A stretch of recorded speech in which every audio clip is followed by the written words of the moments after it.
اگر مرض پکڑ میں آ جائے اور اس کا آسانی سے علاج ممکن ہو تو کوئی بیماری بڑی نہیں ہو سکتی، لیکن بہت سی بیماریاں یا وائرس ایسے ہوتے ہیں جو ایک شخص سے دوسرے میں پھیل کر مہاماری میں تبدیل ہو جاتے ہیں۔ ایسا ہی طوفان کورونا وائرس کی شکل میں گزشتہ 15 مہینے سے جاری ہے۔ پوری دنیا کے ساتھ گلگت بلتستان کے عوام بھی اس وجہ سے ڈرے ہوئے ہیں۔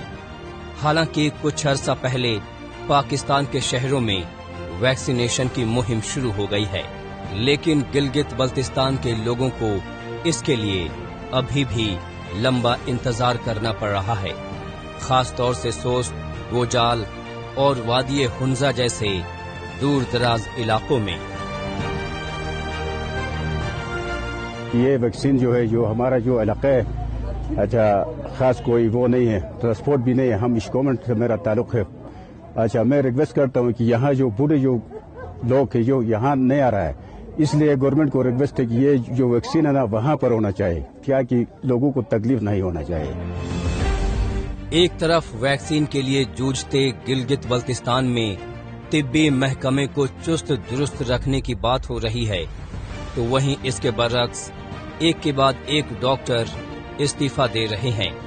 چلاس میں 1 درجن سے زیادہ ڈاکٹر اپنی مانگوں کو لے کر استعفیٰ دے چکے ہیں، جبکہ کئی اور ڈاکٹر استعفیٰ دینے والے ہیں۔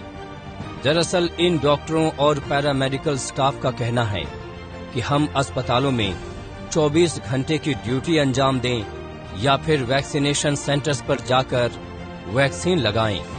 مشین کی طرح گزشتہ 1 برس سے بھی زیادہ وقت سے کام کرتے یہ ڈاکٹر ذہنی اور جسمانی طور پر تھک چکے ہیں اور ان کا صبر جواب دے رہا ہے۔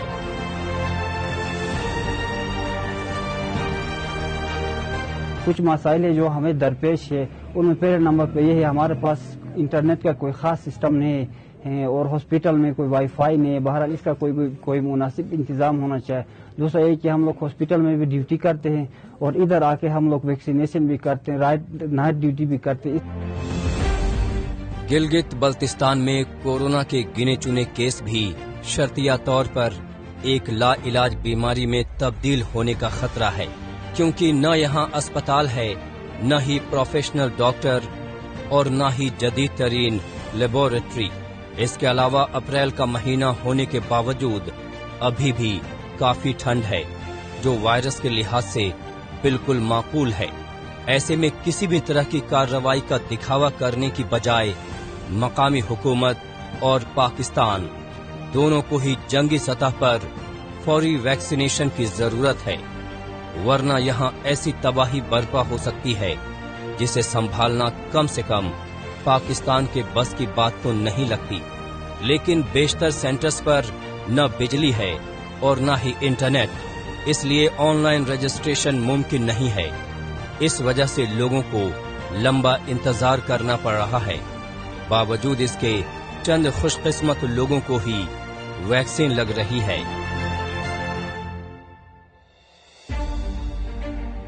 اس وقت جو کورونا کی ویکسین کا سلسلہ چل رہا ہے تو انتہائی مشکلات کا سامنا ہے۔ ایجڈ لوگ ہیں، ان کو ویکسین سینٹر پہنچانا انتہائی مشکل پڑ رہا ہے۔ تو اس مناسبت سے ہم گورنمنٹ آف پاکستان سے، خصوصاً گلگت بلتستان کی گورنمنٹ سے یہ عرض کرتے ہیں کہ فوری بنیاد پر کم سے کم سوست میں اور آس پاس کے ایریاز میں ویکسین سینٹرز کا قیام عمل میں لایا جائے تاکہ بروقت جو ہے ایجڈ لوگوں کو ویکسین کرایا جا سکے۔ سال بھر سے زیادہ کا عرصہ بیت گیا ہے، لیکن آج بھی گلگت بلتستان میں کورونا کے ٹیسٹ بے حد کم تعداد میں ہو رہے ہیں۔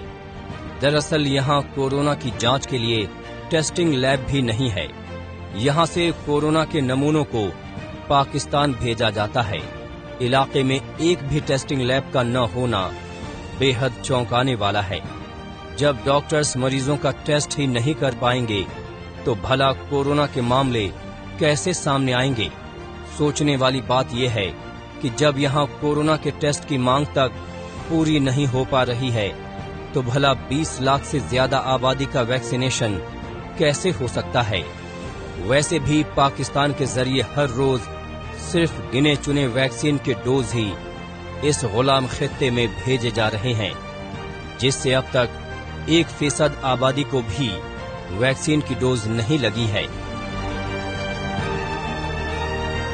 بچوں کی علی آباد اور گلمت لے جانا، چپرسن سے ایک ایجڈ بندے کو لے جانا، ایک تو اکنامک کرائس ہے، دوسرا یہ ہے کہ موسمی حالات اجازت نہیں دے رہا ہے۔ تو اس مناسبت سے گورنمنٹ سے عرض ہے کہ فوری طور پر جو ہے نا یہ ویکسینز کا سینٹر سوست میں یا مورخون میں جو MCH سینٹر ہے، جو یہاں تمام بنیادی فیسلٹیز موجود ہے، تو اس میں اگر سینٹرز قائم کرے تو دور دراز لوگوں کو آسانی ہو جائے گی۔ تو یہ ایک میجر ایشو ہے، اس کو سیریس طور پر اگر گورنمنٹ کنسیڈر کرے تو مہربانی ہوگی۔ یہ بات پاکستانی حکمرانوں کو سوچنی چاہیے کہ اس وقت جب پوری دنیا کورونا کے خطرے کا مقابلہ کر رہی ہے، اس سے دن رات جوجھ رہی ہے، تب اسے جتنی ممکن ہو سکے اپنے قبضے والے خطے کو طبی مدد فراہم کرنی چاہیے۔